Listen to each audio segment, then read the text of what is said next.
بسم الله والصلاة والسلام على رسول الله كسو دوادا Junior Web Development Bootcamp 2019 وعشر كاني ugu horeeyay front end development oo aan duubayno classka ayaan kusoo qaadanay 4 week oo front end development ah oo aan kaga hadalay HTML oo tana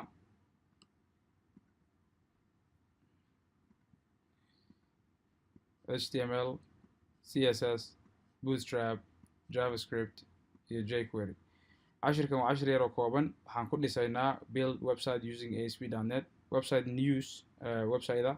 oo 3 column leh. Column left oo article-ada ay galaan. Column dhexe oo wararka ugu muhiimsanaa ay galaan. Column right oo wararka iyaguna archive-ka ama la soo dhaafay ay galaan. Footer hoose, Allahu musta'aan, logo yar iyo banner iyo menu kore. Intaasaan ayaan u sameynaa. Marka website-kan hadda aragtaan waa asagii oo weli aan dhamaanin laakiin meeshu hadda socday marka kanaan yaan kasoo bilaabaynaa bilowga si aad noola socotaan oo u fiirsataan sida loo sameeyo website-kan waa website hadda iska yar oo fudud database kuma xidhna wax mataqaanaa kale oo meel wax lagu qoro form ma laha waa static HTML bas waa HTML iyo CSS bas laakiin fil mustaqbal insha Allah waan sii wada doonaa ilaa aan database kaga xidhno u sameeyna meeshii website-ka laga gelin lahaa user login waxaas dhan aan sameeyno insha Allah waa soo socon doonaa marka kanaanu bilaabaynaa maanta biidnillah marka waxaad sameynaysaa project cusub aad furaysaa so click new project cusub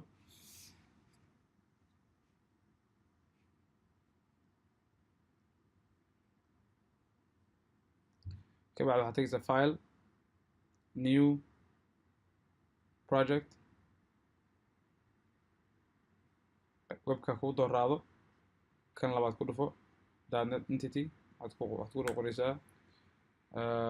Somalia news waa website-ka magaciisa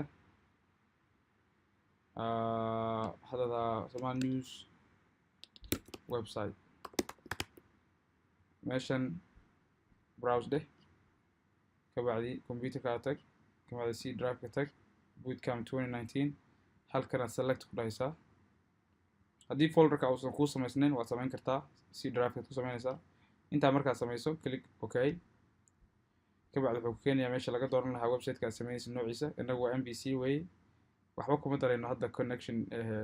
user login kuma darayno hadhow aan dib kaga dari doonaa biidnillaahi waxaan leenahay let me see okay baan leenahay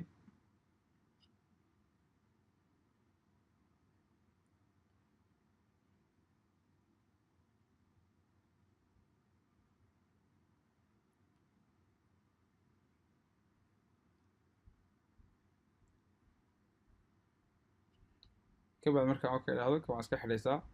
projectiga waa inoo soo fadhiistay MVC-gu saan hore uga soo hadallayba waa 3 qaybood waa view folder oo qaybtii wejiga hore ama front end-gii oo CSS-ka iyo HTML-ka iyo JavaScript lagu qorayay iyo controller-kii oo back end-ga ama meeshii logic-ga iyo wixii aad website-kaada uu ku shaqayn lahaa maskaxdii iyo qaybtii logic lagu qorayay iyo ugu dambeyntii moralkuna waa database-kii iyo meeshii wax lagu save gareynayay iyo qaabkii loogu save gareyn lahaa 3 folder baa ugu caansan marka inagu maanta waxaan ka shaqeynaynaa waa view-ga aan tagaynaa kabacdi home-ka waa meesha web page-ka ugu horeeya ee markii aad website-ka aad furto soo baxa home-ka ku dhufanaynaa 3 file ayay noo sameeyeen index oo landing page-ka ama page-ka ugu horeeya oo wejiga hore soo fadhiisanayo iyo page kale oo contact iyo page kale oo about kuwan marka u dambeysaan labadan marka u dambeysaan ka hadlayna laakiin maanta kanaan ka shaqeyn doonaa soo kanaad furaysaa 2 jeer markaad furtid waxaan kuu soo galay waxaan Microsoft ku diyaarisay mar hore inagu uma baahnin soo iska tirtiraynaa soo saa u koobi garay ilaa aad ka tagtid meeshan u dambeysa diffka u dambeeya kan ha gaadhin labada qowseynka furan ha gaadhin iska tir marka waxaad haysaa save okay waxaa inoo hadhay folder-kan la yidhahdo shared oo meesha waxyaabaha common-ka ah ee website-kaadu ay leeyihiin sida footer-ka hoose iyo layout-ka kore iyo navigation-ka iyo picture-ka image-yada loogada waxyaabaha muhiimka ah ee website-kaadu caan ku yahay ee pages-ka dhan ay wadaagaan ayaa la geliyaa marka file-ka la layout baad ku furaysaa marka furtid meesha ku qoranta application name waxaad ku bedelaysaa Somalia news Somalia news ku bedel hoos u yarbax footerkan ama meeshan hore footerka halkan waxaad ka dhigaysaa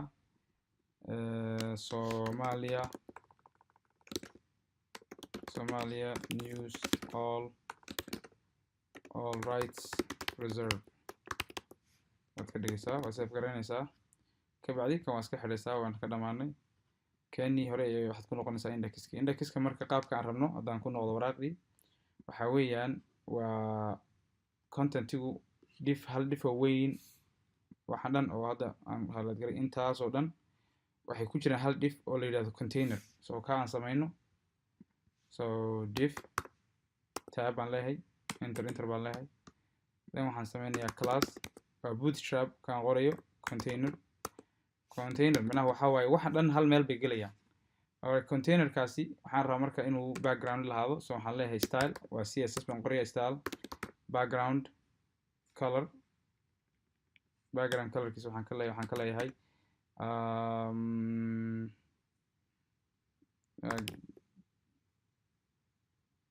waxaan ka dhigayaa black ama gray hadaan ka dhigo gray ka dhig yes dim gray nooga dhig okay good containerka marka waxaan rabaa inuu dheeraado oo uu meel fog gaadho waxaan ka wadaa hadda markaan saas sameeyo I'll show you what I mean. I'm going to run the program. halkaas lagu dhuftaa inaad darto inaad rangaraysid ku dhuf calaamadaas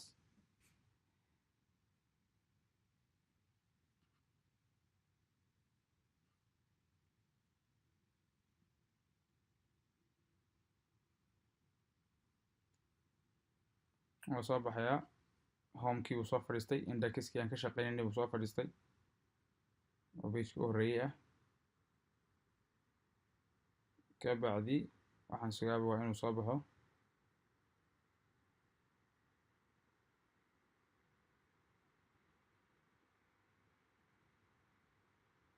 halkan hadda marka footerkani iyo containerku halkan ku jira dhexda ah ma arki karta hadda waa yan yahay marka waxaan rabaa inuu footerkan meesha hoose yimaado maxaa yeelay website-yada waa aragtay meeshan hore footerka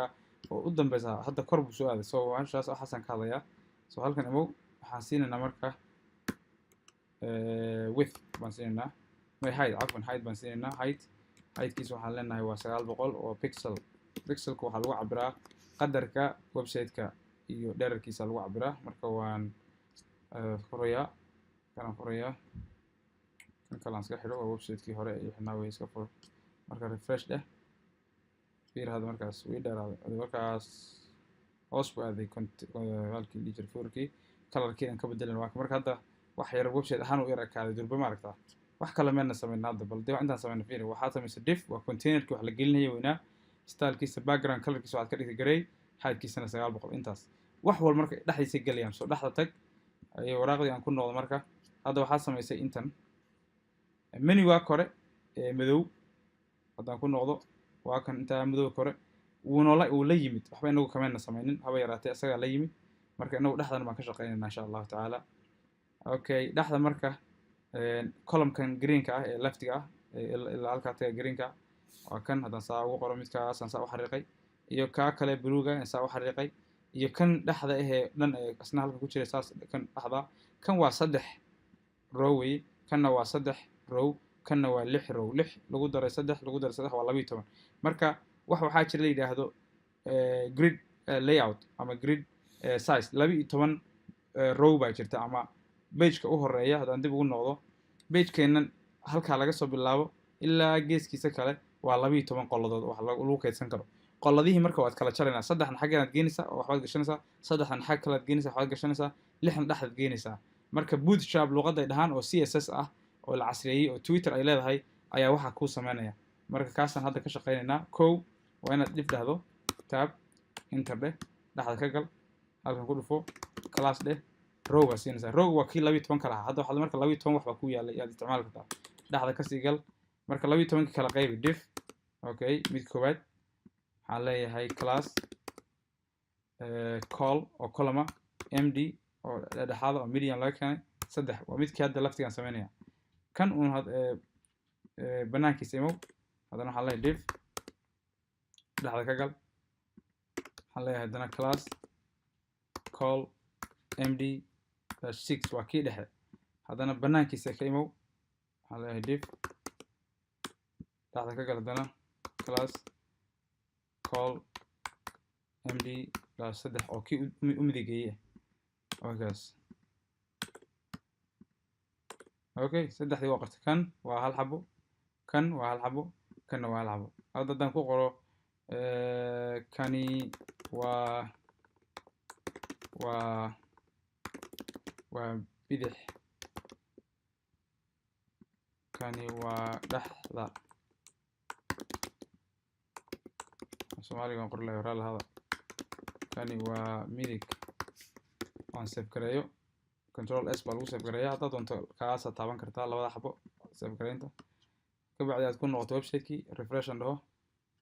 maaragtaa soo fadhiistay kani waa bidix kani waa dhexda kani waa midig soo fadhiistay maaragta okay hadda marka aan ka shaqeyno kalaradii aan dib u noqdo waraaqdii kan wuxuu ahaa cagaar boo background aha kan wuxuu ahaa blue kanna yellow marka kalaradii aan sameyno markaan ku noqonayaa kan marka waxaan leeyahay style colorka wax lagu bedelo waa luqadda la yiraahdo css iyo bootstrap waxay ku shaqo leeyihiin kalarada iyo qurxinta website-ka html kuna waa luqadii wax lagu qoray iyo wixii wax lagu qoray waa so style aan leeyahay marka background color waa kan uu soo baxay aan leeyahay green wakaas greenkaas aan ku deysanayaa marka background color markuu green yahay haddana colorkii oo fontigii ah ama farti lafteedii waxaan leeyahay white baan ka dhigayaa fartuna waa white allah musta'aan background waa good intaasaan sameeyey kanaa yimid kan waxaan leeyahay marka haddana style waxaan leeyahay background color waa isku mid intii oo kale una iyadana waxaan leeyahay isagu wuxuu ahaa gray samayn I think blue oo nooca waa talo kan iska leh iskaas wada right waxaa yimid marka kan u hooseeya oo ahaa geeska cafwan kan waa yellow ama orange ismaan orangegaas aan ku deysanayaa kanna waxaan leeyahay marka style background color light blue wakaasa good saddexdaasaan ku deystay ballan fiiriyo inay wax shaqeynay kale refresh boom there you go it's working so ka waa midi kan waa kii kale kan waa kii dhexe good now way yar yihiin of course waxba kuma jiraan mid kasta waa ever marka wax ku dartid wuu sii dheeraanaya ilaa uu buuxsamo kana sidoo kale marka hadaa wax ku daran intaas uu noqonaya haddii kale maaragtay marka waynu will fix it magarati alright kanaan ka bilaabayna marka u horeeya marka waxaan sameeyaa saad ugu wareerin waxa furan kan calaamadda yarta maad xidh kanna iska xidh hadda kaa bidixdan bilaabaynaa kaa bidix iska tir intaan ku qoray tijaaban baa iska tir dhexda ka gal okay waraaqdii markaan ku noqdo marka intan soo maaragtay intaas cadow yaan ka shaqeynaynaa iyo calaamadaas xariiqinta ah marka waa inaan header oo kowa paragraph iyo hr saddexdaas uu leeyahay oo hal dhif ku jiro haddana kana waa inta in leg waay so waan ku tusayaa what I mean page ku noqo waxaan leeyahay div tab kagal okay divkan markaas waxaan leeyahay class text dash center textkiisa oo dhan center iga dhig waan leeyahay textkiisa center iga dhig ka bacdi waxaan leeyahay halkan h3 oo ah hierarchy waxaan ku qorayaa sports news okay colorkiisa style color maroon iga dhig maroon oo ah color reer xigeena intaa mid ku qorto b oo paragraph dheh paragraphku text badan buu iga baahan yahay marka textka waxaa jira website la isticmaalo hadaan tago halkan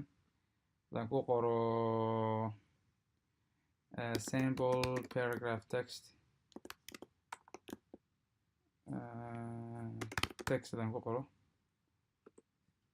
Lauren Lipsum away okay website kan dhaho lipsum.com ama wakaas www.lipsum.com kana marka wuxuu website waa text iska free ah meesha aad qorleyd marka waxaan soo qaadanayaa inta ugu horeysa ilaa afwan book meesha ku qoran tahay inta book intaasaan qaadanayaa paragraafka ugu horeeya buuggaas ku jooji ilaa iyo altaas intaasaan copy garaysanaya oo xadaya website-keen aadaya halkan aan ku paste garaynaya dhexda xaggan aan aadaya dib saa ugu noqoto xaggan aad okay halkan markaad tagtid ka bacdi waxaad samaynaysaa waa ku dhan tahay waxaad samaynaysaa banaankaad ka imaanaysaa halkan hoose banaanka divkan banaankiisa so waxaad leedahay marka hrka waa horizontal line dheer ii samee okay good intaasaa save garaysay save control s ku noqo pagekaadii halkan ahaa refresh dheh sidaa maasha allah qurux waay so newskii iyo maxaan ku idhahday messagekii line horizontal okay very good inta ama marka ku celinayna dhowr jeer so waxaan sameynaynaa kan ku noqo waxaad samaynaysaa soo copy garee intaas kan space kan yarka ka saar saa ha ku ahaado marka waa div kiisi kale xiritaanka waa kan h3 oo herera kiisi kale waa kaas oo color wato hal paragraph iyo hr oo banaanka ah so intaas soo copy garee control waxaad c hr kan u dambeeya hr u dambeeya banaankiisa imow control v dheh okay waxaa bedelaysaa sports news samayn health news ka dhig haddana banaankiisa imow ku dhaweys gare waxaad ka dhigtaa business news hr kan banaankiisa imow mid labaad control v waxaad dhahaysaa business one niri entertainment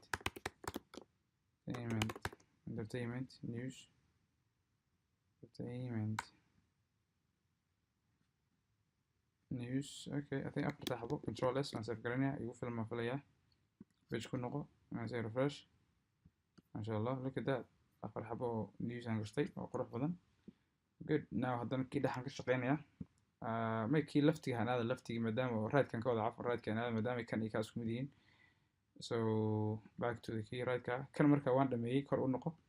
kan h3 ku qoran tahay call m3 gaas am done waan dhameeyey isku laab kan kale oo saddexdiisa kale ah oo halkan jooga oo midigta ah fur waa eber wixii aan ku qorray textka hadaayata ku yaalla iska tirtir dhexda ka gal paste ku dheh ilaan copy weli waa wada tahay waxaad dhahaysaa af soomaali kan ka dhig marka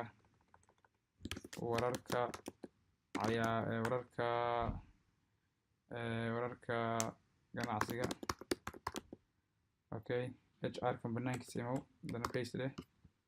waxaad dhahaysaa wararka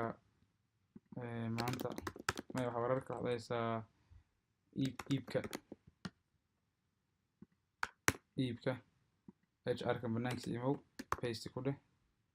waxaad dhahaysaa wararka dhulka la kala gadanayo dhulka banaanka imow haddana paste ku dheh waxaad leedahay waxaan bedelaya waa un herarkii wararka paragraphkan waa iska fake marka isagu ma bedelayo wararka cayaaraha okay afar xabo I think way leeyihiin back refresh boom masha allah soo galay wararka ganacsiga wararka iibka wararka dhulka wararka cayaaraha okay now dhexdii baan hadda gelayaa I'm gonna go inside and do the same thing okay so kan marka waan kor u bax call m3 haddana halkan yaallo blue light blue wato waan dhameynay isku laab kii dhexe aan taabanin ku noqo kaafur wixii ku qoraa fake ahaa iska tirtir dhacda kasii gal ka bacdi sidiisi leeg baad samaynaysaa control v okay kan waxaad leedahay marka isagu waxaad leedahay wararka breaking news maadaama dhexda yahay hr kan tag paste breaking news markaa qorto waxaad ku qoraysaa oo kale breaking news today's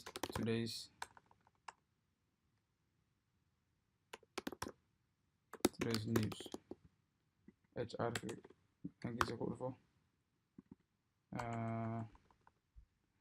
election news banaanka tag the politics text news banaanka tagana I know this doesn't make sense laakiin waa iska qoryaa un balagta news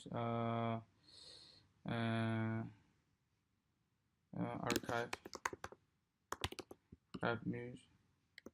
control save gare ku noqo refresh day inshallah sida I think mid kalaan ku dareynaa one more alright let's go to sporties iska hado it's fine refresh day okay soo galay inshallah marka intaas hadda waa iska waxba meena qorin waxaad weeraatay fiican oo qorin ma jirto kana waan xidhayaa go back md6 kan waan xidhayaa marka quick recap waxaan sameynay homepage diffka kore container ka waan sameynay diff container baan bixinay background colorkiisa waxaan ka dhignay dim gray 900 pixel baan siinay hal row oo 12 xabo wataan sameyn 12 xabaan kala qaybinay saddex waxaan ka dhignay bidix saddex bidix lixna dhaxda saddexdii dhaxda hayna news baan gelinay information kii kalena waan gelinay marka insha Allah taala halkan aan ku joojinaynaa intaas soo qora biidnillaahi waxaad baratay saddex shay html ki waad baratay waxaad baratay bootstrap because class kan container class row waa bootstrap waxaad baratay css style background color dim css markaad qorayso waa inaad style dhahayd equal laba quotation aad qortid ka bacdina aad background dash color then column marka wixii aad sameynaysay oo background color hadduu yahay headkii column baa ku xiga then wixii propertygiisii ama valuegiisii ama wixii aad kala hadduu color yahay red blue cagaar hadduu yahay 110 pixels marka saasaad sameynaysaa css ku saddex qaab baa loo geliyaa baan nidhi html-ka kow inline css hadda kan waa inline css oo maxaa laga wadaa html elementkii bay dhexda kaga jirtaa inline css waxaa jiro in file css oo filekan dhexdiisa lagu qorayaa css-ka tusaale ahaan halkan waxaad dhahaysaa style baad leedahay waad furaysaa then halkan waxaad ku dhahaysaa caadi waxaad leedahay tusaale ahaan diff waad furaysaa background color red I mean you can do that or waxaad sameynaysaa mid ay dhahaan in external file so file baad ku sameynaysaa meelahan it's on your contentigaas aragti site.css mid hadda inoo yaallo horaan inoogu samaysnaa weeye oo uu programka la yimid kaasoo kale haddaan furo hadda waa arkaysaa body content body I can add here too same thing waxaan dhihi karaa div and then I say background color here background color wakaas red oo kale waan dhihi karaa marka saddexda qaab ee loogu daro css waa inline oo hadda aan barateen oo kana in file oo fileka dhexdiisa oo kana oo sidana iyo external oo kana marka saddexda waa si tartiib casharada soo socdaan ku baran doonaa laakiin inta hadda waa iska hordhac iska tirkan kana wixii ka tir oo baahnid ironida iska save gare then ku noqo laakiin hadda maanta inta haynoo joogo asalaamu calaykum waraxmatullaahi wabarakaatu